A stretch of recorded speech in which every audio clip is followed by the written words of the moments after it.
Dead line ముగిసింది. As Donald Trump told Tuesday 8 PM, అంటే మన కాలమానం ప్రకారంగా ఈ రోజు తెల్లవారుజామున 5:30 డెడ్ లైన్ ముగిసింది. డెడ్ లైన్ ముగిసినప్పటికీ ఇప్పటి వరకు ఒక్క మిసైల్ కానీ ఒక్క డ్రోన్ కానీ ఇంకా ఎక్స్చేంజ్ అవ్వలేదు. సో యుద్ధం తాత్కాలికంగా ఇప్పటి వరకు ఒక సీజ్ ఫైర్ అండర్స్టాండింగ్ తో ముగిసింది. It's not just a cease fire but it also a dead line. అది సీజ్ ఫైర్ మాత్రమే కాదు, డెడ్ లైన్ కూడా అన్నట్టుగా అర్థమవుతోంది. మరి ఆ కండిషన్స్ ఏంటి, ఇరాన్ అమెరికాకి ఎటువంటి కండిషన్స్ పెట్టిందో చూసే ప్రయత్నం చేద్దాం. సో ఇరాన్ పెట్టిన కండిషన్స్ కనుక యాక్సెప్ట్ చేస్తేనే ఇప్పుడు డొనాల్డ్ ట్రంప్ ఆ యుద్ధానికి ముగింపు పలుకుతారు, లేదనంటే మేము కూడా సిద్ధంగా ఉన్నామని చెప్పి ఇరాన్ చెప్తోంది. సో ఆ కండిషన్ అంటే చూపిస్తాను నేను. సో పిసిఆర్ ఆ కండిషన్లు ఇవే. Iran's 10 conditions for ceasefire with America. ఆ 10 కండిషన్స్ ఇవే. ఆ first condition permanent cessation of hostilities, అంటే శాంతి కాల్పుల విరమణ, పర్మనెంట్ గా యుద్ధాన్ని ఆపేయాలి. First and foremost first condition, ఈ యుద్ధాన్ని పర్మనెంట్ గా ఆపేయాలి. నీకు ఇష్టం ఉన్నట్టుగా రాత్రి పడుకోగానే తెల్లవారుజామున ఇరాన్ పై యుద్ధం చేయాలనో, ఇరాన్ పై ఓ బాంబు వేయాలనో, ఇరాన్ పై దాడి చేయాలనో ఆలోచన వస్తే విరమించుకో. ఇకపై పర్మనెంట్ యుద్ధం చేద్దాం. లేదు ఇప్పుడు డైరెక్ట్గా యుద్ధం చేద్దామనంటే డైరెక్ట్గా వచ్చేసే, నేను సిద్ధంగా ఉన్నా, దాడి చేసుకుందాం, నువ్వానైనా తేల్చుకుందాం. లేదు అనుకుంటే పర్మనెంట్ గా యుద్ధాన్ని ఆపాలి. It's an end of war, శాశ్వతంగా కాల్పుల విరమణ. ఇది ఫస్ట్ పాయింట్. సెకండ్ పాయింట్ వచ్చేసి complete withdrawal of US forces from Middle east.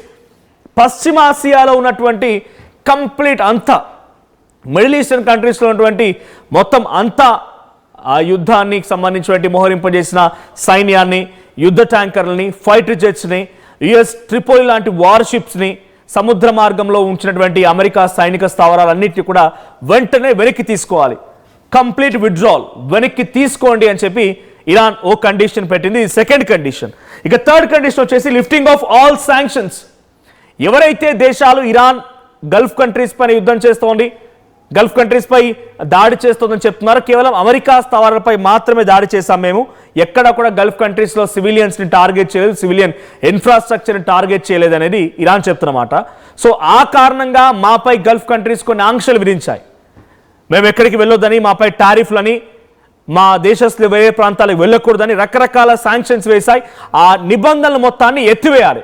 మాపై దేశ విదేశాల్లో అది ఫైనాన్షియల్గా ఉన్నటువంటి శాంక్షన్స్ కానీ, ఫైనాన్షియల్ లిమిటేషన్స్ కానీ, డైరెక్ట్గా ఇంకేదైనా మ్యూచువల్గా అండర్స్టాండింగ్ లిమిటేషన్స్ కానీ, ఆ లిమిటేషన్స్ మొత్తాన్ని కూడా ఎత్తేయాలి, శాంక్షన్స్ని ఎత్తేయాలి అనేది చెప్తున్నమాట. సో ఆంక్షల తొలగింపు అనేది థర్డ్ పాయింట్గా ఉంది. Next, sovereign control of strait of Hormuz, అంటే స్ట్రైట్ ఆఫ్ హార్మూజ్ పైన తమ ఆధిపత్యమే ఉండాలి. అంటే మేము మీకు క్లీన్గా వదిలేస్తాం, మీరు తీసుకెళ్ళండి, మీ నౌకల్ని వెళ్ళనిస్తాం, మీకు మేమే అవసరమైతే మార్గాన్ని ఏర్పాటు చేస్తాం, కానీ ఇక్కడ మేమే నియంత్రిస్తాం. One condition. ఇక్కడ ఈ పాయింట్లో మనం అబ్జర్వ్ చేస్తే ఇరాన్ గతంలో ఒక మాట మాట్లాడుకొచ్చింది, ఆల్రెడీ కంటిన్యూ చేస్తోంది కూడా.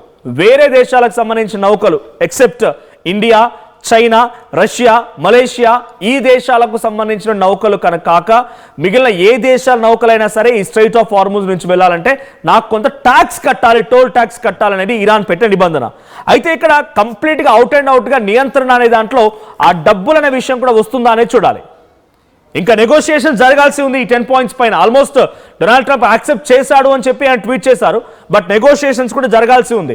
ఇక్కడ మనం చూసినట్టయితే control of strait of Hormuz, అంటే నియంత్రణ నాకే ఉండాలి అనేటువంటి మాటని డొనాల్డ్ ట్రంప్ పైన ఓ కండిషన్గా ఇరాన్ పెట్టినప్పటికీ నియంత్రణలో డబ్బులు కూడా ఉంటాయా అంటే ఆ స్ట్రైట్ ఆఫ్ హార్మూజ్ ఇన్ని రోజుల వరకు ఫ్రీ, ఎవరైనా వెళ్ళనివ్వండి, ఎవరైనా రానివ్వండి, free, no cost at all, ఏ డబ్బులు తీసుకోవాల్సిన అవసరం లేదు. కానీ ఇప్పుడు నియంత్రణ నాకు ఉండాలని చెప్పి ఇటు ఇరాన్ చెప్తూ ఉంటే ఆ నియంత్రణలో డబ్బుల అంశం కూడా ఉందా అనేది చూడాలి. సో ఆల్మోస్ట్ ఒక కనుక ఉంటే ఒక దేశం ఒక ఏడాది పాటుగా అక్కడి నుంచి వెళ్ళాలనుకుంటే $2 మిలియన్ కట్టాల్సి ఉంటుందట. $2 మిలియన్ కట్టాల్సి ఉంటుంది ఫీజుగా అనేది ఇరాన్ భావిస్తుందట. ఆ కండిషన్స్ ని ఇంపోజ్ చేసే అవకాశం కూడా ఉంది. Next, coming on to recognition of uranium enrichment rights, uranium సుసంపన్నతతో గుర్తింపు. సో ఇక్కడ యురేనియం సుసంపన్నత అంటే ఇరాన్ తన అణు కార్యక్రమాల్లో భాగంగా యురేనియాన్ని పోగు చేసుకునే హక్కు కూడా కల్పించాలి.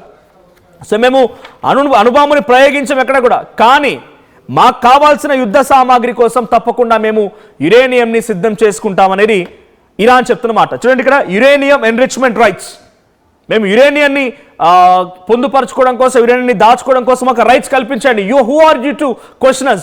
అమెరికా ఎందుకు మమ్మల్ని యురేనియంని తీసుకురావడాన్ని, యురేనియం దాచుకోవడాన్ని, యురేనియం ప్రొటెక్ట్ చేసుకోవడాన్ని ఎందుకు మా హక్కుగా భావించట్లేదు?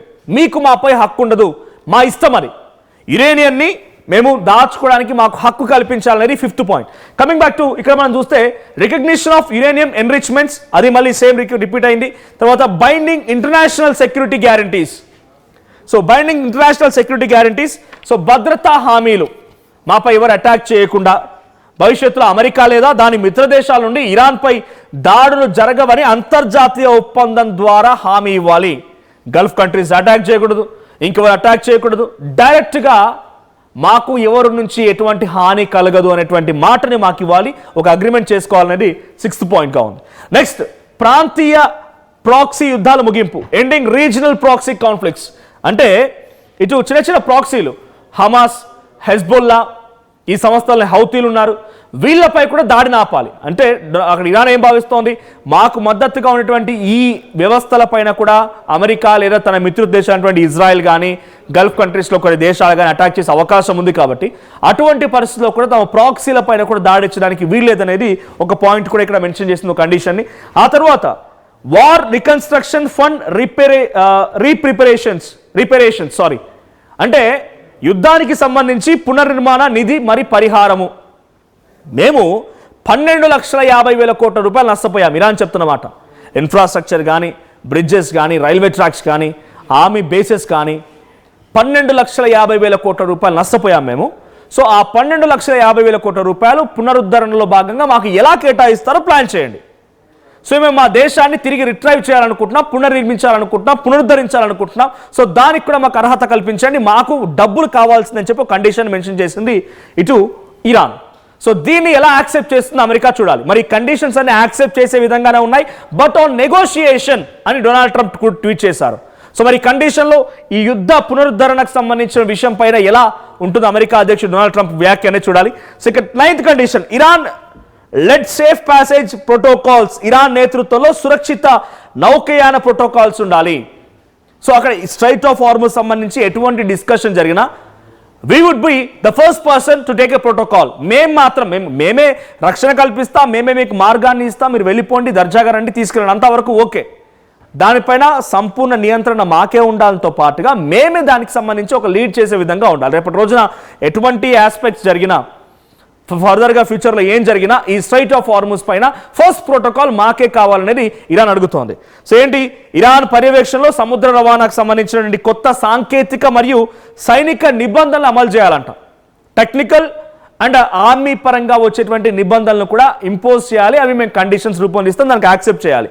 Finally mutual non interference agreement, అంతర్గత వ్యవహారాల్లో ఇరాన్లో రియాల్ పడిపోయిందని, ఇరాన్లో దేశ ప్రజలు ఇంకేదో ఆందోళన చేపడుతున్నారని, ఇరాన్లో ఉన్నటువంటి మోస్తబా ఖమేనీకో లేకుంటే అలీ ఖమేనీకి వ్యతిరేకంగా దేశ ప్రజలు పోరాడుతున్నారని, ఇరానియన్ ప్రెసిడెంట్ పెజెస్కియానికి వ్యతిరేకంగా పోరాడుతున్నారని, మాకు జరిగే అంతర్గత వ్యవహారాల్లో మీ ప్రమేయం ఉండకూడదు. అమెరికా కానీ, అమెరికా మిత్రత్వ దేశాలైనటువంటి గల్ఫ్ కంట్రీస్ కానీ ఇంకెవరి ప్రమేయం కూడా ఉండకూడదు. It's internal personal matter. ఇరాన్లో గొడవలు జరుగుతుంటే మీకేం పని, మీరెందుకు వస్తున్నారు?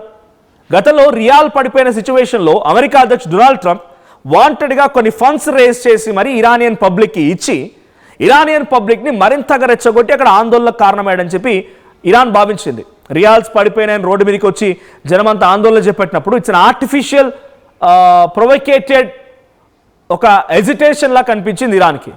బికాజ్ అలీ ఖమేనీని ఏరుకోరి ఒక దేవుళ్ళలా భావించేటువంటి ఇరానియన్ పబ్లిక్ మొత్తం కూడా ఆయనని కొట్టడాలు, ఆయనకు సంబంధించి ఫ్లెక్సీలు తగలబెట్టడాలు, లేకపోతే రోడ్లపైకి వచ్చి అమ్మాయిలు వాళ్ళపైన హిజాబ్ తీయడాలు, మోడర్న్ కల్చర్ కావాలి, వెస్ట్రన్ కల్చర్ కావాలని చెప్పి డిమాండ్ చేయడాలు, ఇవన్నీ కూడా ప్రొవోకేటివ్ ఉద్యమాల్లా కనిపించా ఇరాన్కి. సో ఇక్కడ అంతర్గత రాజకీయ వ్యవహారాల్లో కూడా మీ జోక్యం అక్కర్లేదు అని ఇరాన్ ఒక కండిషన్ పెట్టింది. ఈ 10 కండిషన్స్ అన్ని కూడా యాక్సెప్ట్ చేస్తేనే ఈ సీజ్ ఫైర్ ఉంటుంది అని చెప్పి ఇరానియన్ నుంచి చాలా క్లియర్ స్టేట్మెంట్ రావడంతో ఆ 10 కండిషన్స్ యాక్సెప్ట్ చేసే విధంగా ఉన్నాయని చెప్పి డొనాల్డ్ ట్రంప్ అన్నారు.